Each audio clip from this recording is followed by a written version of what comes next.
Let's bring in our Becky Anderson, standing by live in Jerusalem. Becky, you've been speaking to family members of these murdered teens. Who have you talked to? What did they tell you?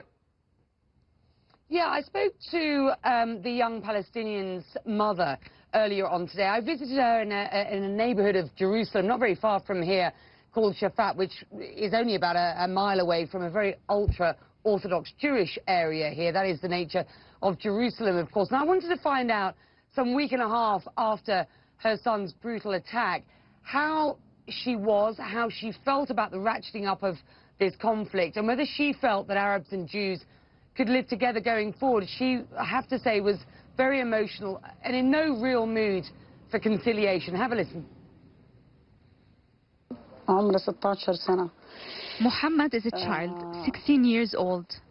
He's compassionate, not a troublesome child. He loves people. He loves to joke around. He loves to laugh. If you could think of one lasting memory of your son, Mohammed, what would it be? Everything reminds me of Muhammad. There is nothing that can make me forget him, because he had a lot of humor in his life.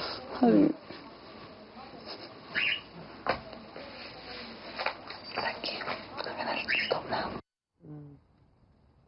And Jake, there were people there at the house when I got there. This is a week or so after her son's death, and they were still there paying their condolences. So clearly a very emotional time.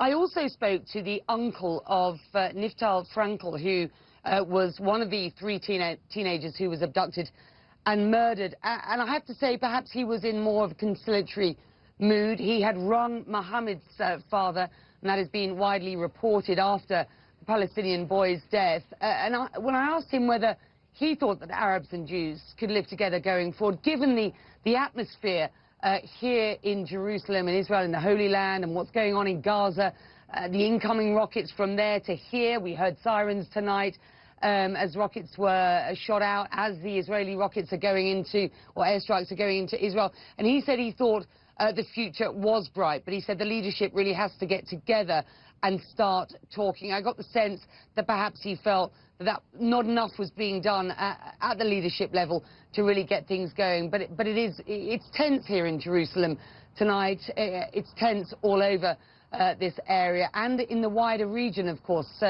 These are tough times. Becky Anderson.